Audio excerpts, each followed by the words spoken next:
हाँ जी। ऐसे संशय में झूलने वाले ज्ञान को मिथ्या ज्ञान कहते हैं। पहला हो गया विरुद्ध अनेक कोटि स्पर्श करने वाला ज्ञान, संशय कहलाता है। दूसरा है विपर्य। विपर्य अर्थात विपरीत एक कोटि निश्चयो विपर्ययः, अर्थात वस्तु रूप से विरुद्धता पूर्वक ऐसा ही है, इस प्रकार का एक रूप ज्ञान विपर्य है, जैसे शरीर को आत्मा जानना। विपरीत एक कोटि को स्पर्श करने वाला ज्ञान। अभी तो वहां पर सीप का टुकड़ा मिला था, तो वहां पर ऐसा लग रहा था इसको कि ये सीप है कि चांदी है, सीप है कि चांदी है, ऐसा संशय में घूम रहा था। और अब क्या हुआ कि उसने डिसाइड कर लिया कि तो चांदी ही है। तो ये क्या हुआ, विपर्य ज्ञान हो गया। मतलब विपरीत एक कोटि को स्पर्श कर लिया उसने, जो सच्ची सच्ची बात थी उससे बिल्कुल विरुद्ध हो गया और उल्टी बात को स्वीकार कर लिया और वैसा ही मान लिया, वैसा ही जान लिया। तो विपरीत एक कोटि को स्पर्श करने वाला ज्ञान वह विपर्य ज्ञान कहलाता है।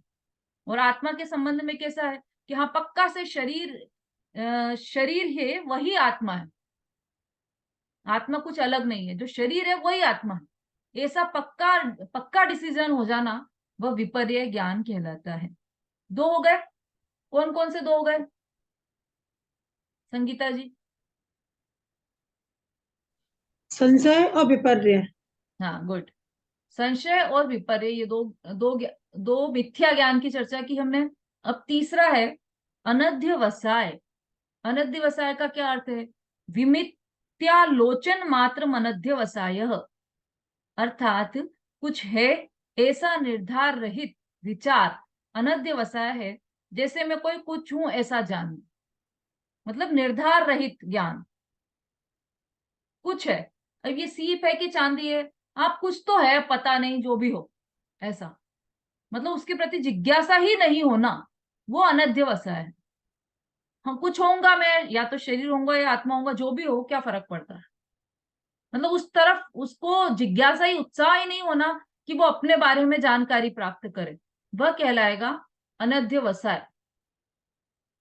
ये भी ज्ञान का दोष है, या ये कहें कि ये भी मिथ्या ज्ञान है। तो ये मिथ्या ज्ञान के तीन भेद हो गए, संशय, विपर्य और अनध्यवसाय, है ना। अब यहाँ पे एक ब्रैकेट में लिखा है जीव और आत्मा दोनों शब्द एक ही अर्थ में प्रयुक्त होते हैं, जीव कहें आत्मा कहें एक ही बात। ये हो गए मिथ्या ज्ञान के। अब सम्यक चारित्र, मतलब यहाँ पर सम्यक ज्ञान जो कहा है ना, इस मिथ्या ज्ञान से रहित जो ज्ञान है वो सम्यक ज्ञान। जो पहला ग्रहित और अग्रहित मिथ्या दर्शन कहा था ना, वो इसलिए कहा था कि इन दोनों दोषों से रहित जो सच्चा श्रद्धान है वह सम्यक श्रद्धान है या सम्यक दर्शन है। अब सम्यक चारित्र की बात कर रहे हैं, तो सम्यक चारित्र में क्या लिखा है यहाँ पर? यहाँ सम्यक पद अज्ञान पूर्वक आचरण की निवृत्ति के लिए प्रयुक्त किया गया है। सम्यक दर्शन ज्ञान पूर्वक आत्मा में स्थिरता का होना सम्यक चारित्र है ना। अब सम्यक चारित्र का क्या अर्थ है कि देखो, हमें निश्चय से सम्यक चारित्र तो क्या है, परद्रव्यों से भिन्न अपनी आत्मा में लीनता करना, ये सम्यक चारित्र है। और इस सम्यक चारित्र में मिथ्या ज्ञान और मिथ्या श्रद्धान दोनों से रहित जो आचरण है वह सम्यक चारित्र है। जिन मिथ्या ज्ञान और मिथ्या श्रद्धान की चर्चा हमने की है, उन दोनों से रहित जो आचरण है, उन दोनों से रहित जो स्वरूप की प्रवृत्ति है, उन दोनों से रहित जो प्रवृत्ति हो रही है, वह सब सम्यक चारित्र है।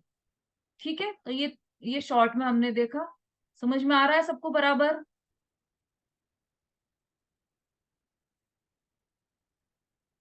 कुछ समझ में नहीं आए तो आप निसंकोच प्रश्न पूछ सकते हैं।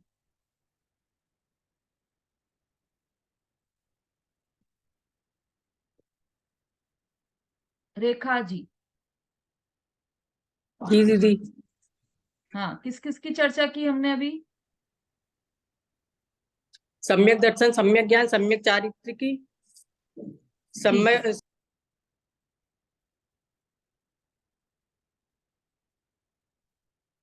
वंदना जी, सम्यक ज्ञान में क्या दोष बताए?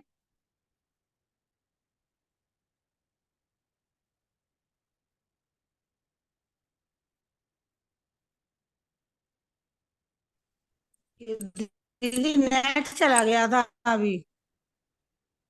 अच्छा, चलिए प्रमोद बालाजी। संशय, विपर्यय और अनध्यवसाय, इन बहुत तीन का बढ़िया, भी वर्णन की। बहुत अच्छा। ये तीनों दोषों से रहित सम्यक ज्ञान होता है, और मिथ्या ज्ञान और मिथ्या श्रद्धा से रहित सम्यक चारित्र होता है। दीदी एक मिनट, आपने जो विपर्यय का बताया है कि हम्म। विपरीत यानी हम्म। उल्टा होता है, तो आपको निश्चित हो गया है ना उसको, निश्चय है, तो ये समझ में बिल्कुल नहीं आ निश्चय पाया। है। निश्चय कैसे कि जैसे विपर्यय ने उल्टा होता है। हाँ, अरे उल्टा निश्चय कर ज्ञान। लिया उसने कि ऐसा ही है, मैं शरीर ही हूं, ऐसा निर्णय हो गया, ऐसा निश्चय हो गया उसको। निश्चय अच्छा अच्छा, मतलब वो जी वाला जी। निश्चय, व्यवहार वाला निश्चय नहीं बात कर रहे हैं यहाँ पर। निश्चय अर्थात निर्णय। अच्छा, तो पक्का निर्णय हो निर्णय गया हो है। गया है कि मैं शरीर ही हूं। ये मिथ्या हम्म। मिथ्या ज्ञान हुआ है उसे, ऐसा क्योंकि विपरीत ज्ञान हुआ है उसे। तो ये ज्ञान विपरीत हुआ। ज्ञान हुआ है, इसलिए मिथ्या ज्ञान की श्रेणी में आएगा। ठीक है ठीक है। ठीक है। हम्म। हम्म। चलिए अब आगे बढ़ते हैं। मोक्ष मार्ग, यह शब्द एक वचन है, जो यह सूचित करता है कि मोक्ष के तीन मार्ग नहीं, किंतु इन तीनों का एकत्व मोक्ष मार्ग है। ये हम समझ चुके हैं। मोक्ष मार्ग का अर्थ है अपने आत्मा की शुद्धि का मार्ग, पंथ, उपाय। उसे अमृत मार्ग, स्वरूप मार्ग अथवा कल्याण मार्ग भी कहते हैं। अब इस सूत्र में अस्थि से कथन है, जो यह सूचित करता है। हाँ, म्यूट कर लीजिए अपना।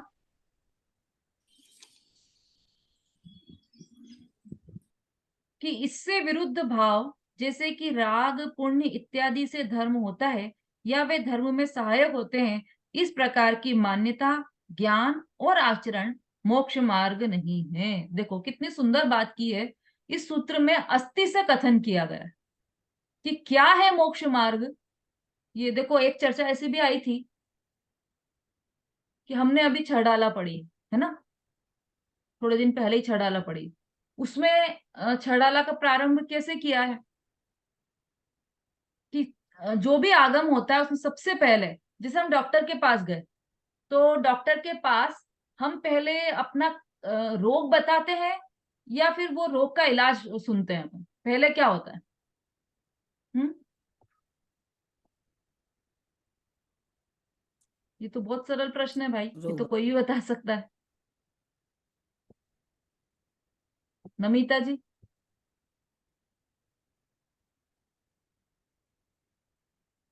हम डॉक्टर के पास जाते हैं तो पहले अपना कष्ट बताते हैं, या पहले उसका इलाज सुनते हैं?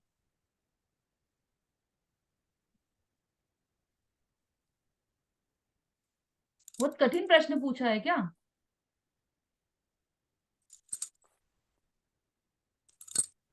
पहले अपना रोग बताते हैं। हाँ, पहले अपना रोग बताते हैं, उसके बाद वो इलाज जो बताते हैं वो हम सुनते हैं। तो अब आगमों की सारे की परिपाटी यही रही है कि सबसे पहले रोग बताया गया है। छड़ाला जी में भी देखिए, पहले दुख बताया, पूरा चारों गतियों का दुख बताया, फिर दुख का कारण बताया, मिथ्या दर्शन, मिथ्या ज्ञान, मिथ्या चारित्र, ये दुख का कारण बताया।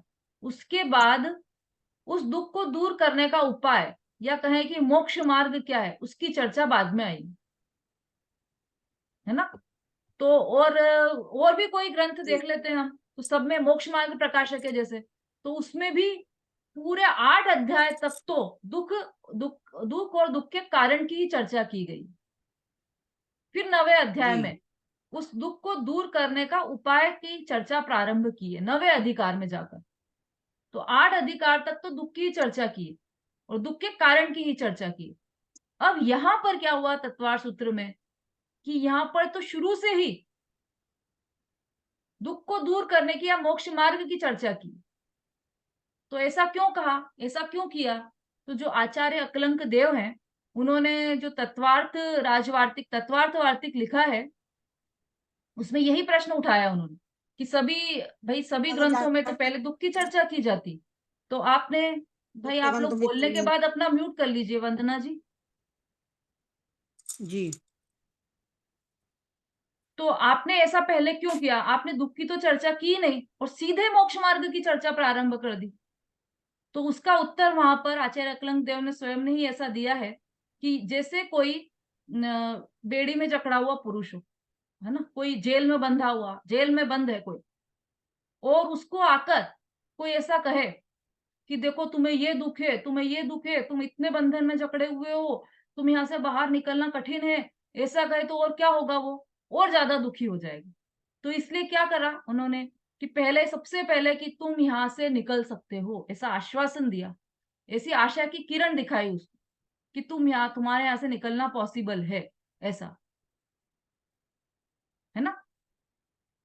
तो उसको, जो ऑलरेडी बंधन में बंधा हुआ है, अनादि से मोह के बंधन में बंधा हुआ है, मिथ्यात्व के बंधन में बंधा हुआ है, जन्म जरा मृत्यु के दुखों को सहता चला आ रहा है अनादि से, वो पहले ही दुख से भयभीत है, तो उसको दुख से भयभीत और ज्यादा करने के बजाय सीधे पहले मोक्ष मार्ग की आशा की किरण दिखाई कि हाँ, जो तुम ये अनादि से दुख पा रहे हो, इस दुख से दूर होने का उपाय भी है, और उस उपाय के द्वारा तुम उस दुख से दूर हो सकते हो और सच्चे सुख की प्राप्ति कर सकते हो, और उसके लिए यह मोक्ष और मोक्ष मार्ग का उपाय यह रहा।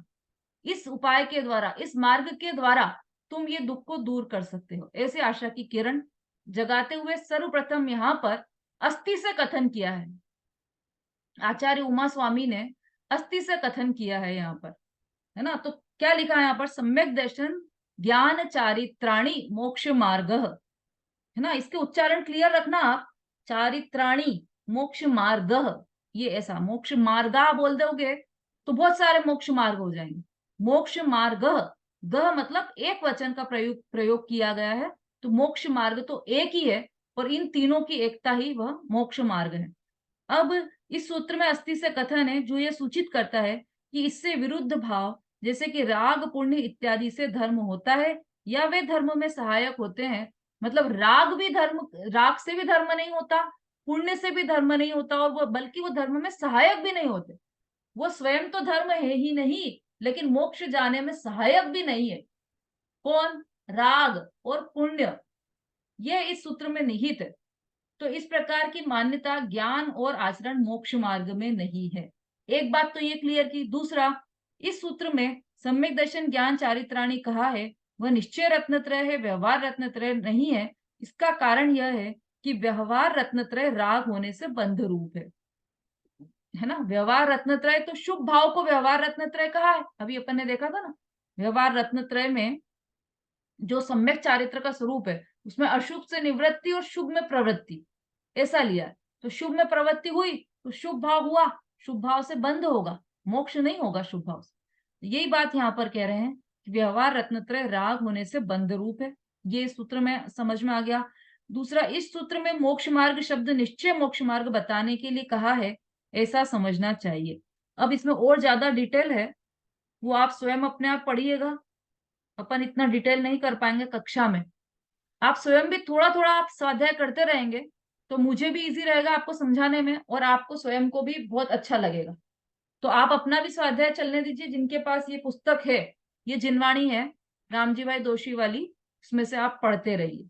तो अपन ने यहाँ पर मोटा मोटा ये ले लिया है, सम्यक दर्शन ज्ञान चारित्राणी मोक्ष मार्ग।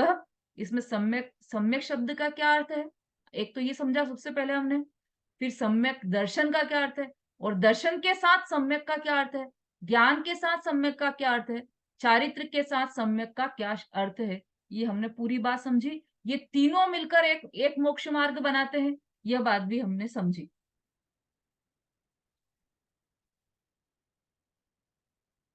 है ना, समझ में आ रहा है ना सबको, कठिन तो नहीं हो रहा।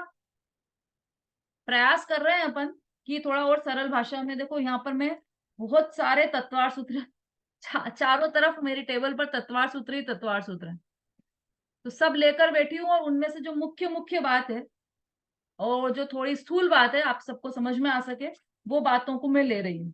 क्योंकि विस्तार बहुत ज्यादा है इन सबका, तो उतना विस्तार को नहीं ले रहे हैं हम, लेकिन उस विस्तार में से भी मुख्य मुख्य बात छांट कर ले रहे हैं।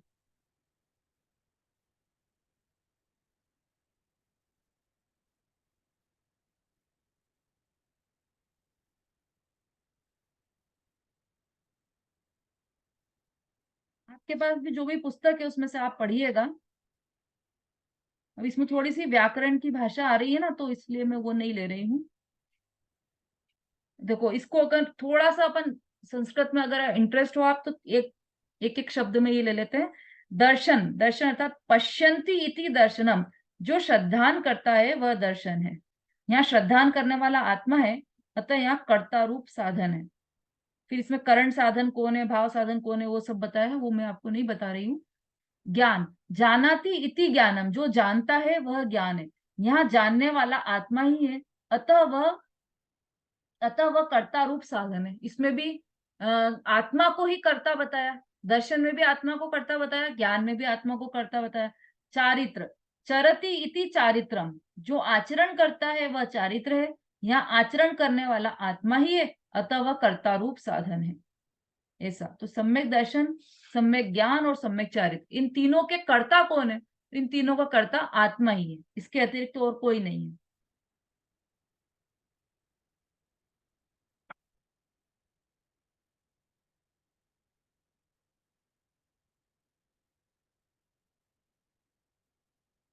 बहुत ज्यादा डिटेल है, तो अपन तो अभी यहीं पर करते हैं। कल हम द्वितीय सूत्र प्रारंभ करेंगे। हम शॉर्ट में मोटा मोटा अर्थ ले रहे हैं इसलिए, क्योंकि नहीं तो फिर इसका डिटेल तो बहुत है।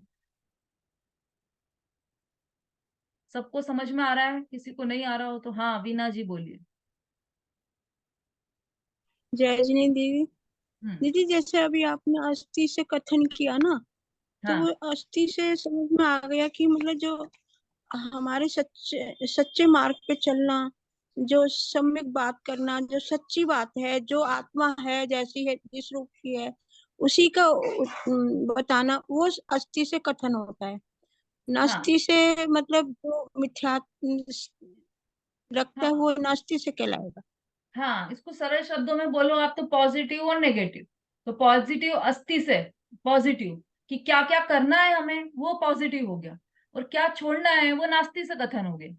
कि मिथ्यात्व छोड़ना है, राग द्वेष छोड़ना है, ये सब हमारे काम के नहीं है। तो ये मिथ्यात्व का अभाव, राग द्वेष का अभाव, देखो अभी वो आया था ना मंगलाचरण में, भेत्तारम कर्म भूभृताम, तो कर्मों का नाश करना, तो वो नास्ति का कथन है। और वास्तव में वो नास्ति का कथन इसलिए है क्योंकि कर्मों को नाश करने गए नहीं है भगवान, उन्होंने तो अपनी आत्मा में लीनता की, वो कर्म स्वतः नाश हो गए। तो अस्थि से तो यही कहने में आएगा कि वो अपनी आत्मा में लीन हुए, लेकिन ये नास्ति का कथन है कि उन्होंने कर्म रूपी पर्वत का नाश किया है। ऐसा ही यहाँ पर है, ये सम्यक दर्शन ज्ञान चारित्राणी मोक्ष मार्ग, ये पूरा अस्थि से कथन है कि मोक्ष मार्ग क्या है। नास्ति का कथन नहीं है कि इनका मिथ्यात्व का नाश कर दो, ग्रहित मिथ्यात्व का नाश कर दो। देखो अपन ने नास्ति का कथन उसमें देखा था 6 डाला में, 6 डाला की दूसरी ढाल में, तो वहां पर क्या बताया था कि ये मिथ्या दर्शन ज्ञान चारित्र, पहले इसकी चर्चा की वहां, अग्रहित मिथ्यात्व की चर्चा की, फिर ग्रहित मिथ्यात्व की चर्चा की, कुदेव कुगुरु कुधर्म की चर्चा की। तो ये नास्ति से कथन किया था वहां पर, अस्थि से नहीं किया। अस्थि से यहाँ पर कर रहे हैं कि सम्यक दर्शन ज्ञान चारित्राणी मोक्ष मार्ग। ठीक है, ये हर जगह फिर ऐसे ही लगेगा, अस्थि से कथन नास्ति से कथन। हाँ वो तो हमारे ऊपर है, हम उसको किस रूप में देखते हैं। अस्थि से ही कथन, यहाँ पर अस्थि से कथन किया गया है, कहीं पर नास्ति से भी कथन किया जाता है। उसमें कोई तकलीफ नहीं है कि नास्ति से कर दिया तो गलत हो गया, ऐसा नहीं है। कहीं पर आगम में अस्थि से भी कथन आता है, कहीं पर नास्ति से भी कथन आएगा, दोनों तरह के कथन आएंगे। तो दीदी वो नास्ति से जो कथन किया जाएगा हम्म, वो भी मतलब कहने मात्र से कहलाएगा, ये नहीं है कि वो गलत है। बिल्कुल गलत नहीं है। अभी अपन छड़ाला पढ़कर आए ना, तो वो गलत थोड़ी है कि पहले हाँ। उन्होंने नास्ति से कथन किया। दोनों के तरीके अलग अलग है, बात एक ही समझानी है। इधर से कान पकड़ो चाहे इधर से कान पकड़ो। उन्होंने क्या कि मिथ्यात्व का नाश पूर्वक सम्यक्त्व की प्राप्ति हुई, ऐसा। और यहाँ पर क्या है कि कहा है कि सम्यक्त्व की प्राप्ति हुई, तो वह स्वतः ही मिथ्यात्व का नाश हो जाएगा। चाहे हम ये कहें कि लाइट जली इसलिए अंधेरा चला गया, या ये कहें कि अंधेरा चला गया इसलिए उजाला हो गया, एक ही बात है ना दोनों। कहने के तरीके अलग अलग है कि अंधेरा अंधेरा था इसलिए वहां उजाला नहीं था, कोई कहे कि उजाला नहीं था इसलिए वहां पर अंधेरा था, तो बात तो एक ही हुई, आशय तो तो ये एक ही। शाद्याद, जो अपनी शाद्याद वाणी है, अनेकांतवाद, ये यही कथन हो गया इसमें है। हाँ हाँ हाँ, ये ऐसा भी कह सकते हैं। बोलिए रेखा जी। दीदी कुछ नहीं, पहले का ही एंट्रेस था। संगीता जी। दीदी दीदी जय जिनेन्द्र दीदी, मम्मी भजन बोलेंगी। अच्छा अच्छा, ठीक है। कहाँ, दौसा से? हाँ, जय हाँ जिनेन्द्र, सभी हाँ को जी, जय जय जिनेन्द्र। जिनेन्द्र, जय जिनेन्द्र, बोलिए। चेतन स्वरूप अपना तूने नहीं पिछाना, चेतन स्वरूप अपना तूने नहीं पिछाना, नाहक फिरे भटकता धर धर के भेष नाना, नाहक फिरे भटकता धर धर के भेष नाना, पर पद में राज कर क्यों पागल बना है फिरता, पर पद में राज कर क्यों पागल बना है फिरता, अब तो खुद ही तू आजा, चेतन है तू सयाना, चेतन स्वरूप अपना तूने नहीं पहचाना, क्यों भीख मांगता है दर दर का बंधिकारी, क्यों भीख मांगता है दर दर का बंधिकारी, घर में तेरे रखा है तू ढूंढ ले खजाना, निज में तेरे रखा है तू ढूंढ ले खजाना, चेतन स्वरूप अपना तूने नहीं बिछाना, अनुभूति रानी तेरी उसको क्यों छोड़ बैठा, अनुभूति रानी तेरी उसी को क्यों छोड़ बैठा, तू पर की परती से प्रीति नहीं लगाना, तू पर की परती से प्रीति नहीं लगाना, चेतन स्वरूप अपना तूने नहीं पहचाना, चेतन तुझे तू प्यारे अब खोल ज्ञान चक्षु, चेतन तुझे तू प्यारे अब खोल ज्ञान चक्षु, निज में तेरे रखा है तू ढूंढ ले खजाना, निज में तेरे रखा है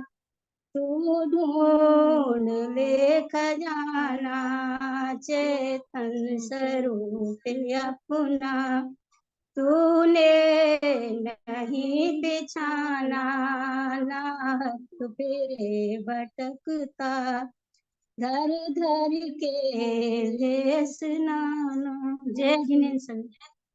हाँ, बहुत बढ़िया, बहुत आध्यात्मिक भजन है। जावाणी के ज्ञान से सूझे लोकालो, सोवाणी मस्तक नमो सदा देत हूँ।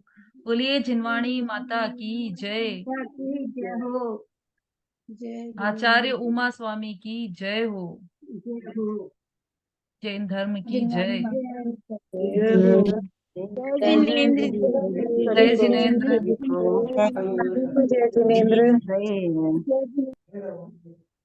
ये दीदी देखो अंतराय कर्म मेरा क्या हो गया? ज्यादा उत्साहित थी और देखो मेरे को बुखार हो गया, मैं स्वाध्याय में बैठ नहीं सकती, बस सुन रही हूँ। उद्गल का परिणमन है, देखो, और सहज है। आपकी भावना तो थी कि स्वस्थ रहूं, पूरा अटेंड करूं, लेकिन अपनी इच्छा से काम कहाँ होता है। उसको जैसा परिणमन करना है वैसा करेगा, वो स्वतंत्र है ना वो। और अपन क्या समझते कि अपनी इच्छा अनुसार चले वो। अभी भी नहीं जब चलता है तब भी नहीं चल रहा है हमारी इच्छा से, वो उसको वैसा ही चलना था, इसलिए हमको ऐसा लगता है कि हमारी इच्छा से चल रहा है। है ना। चलिए, रखिए, आप स्वास्थ्य का ध्यान रखिए। जय जिनेंद्र।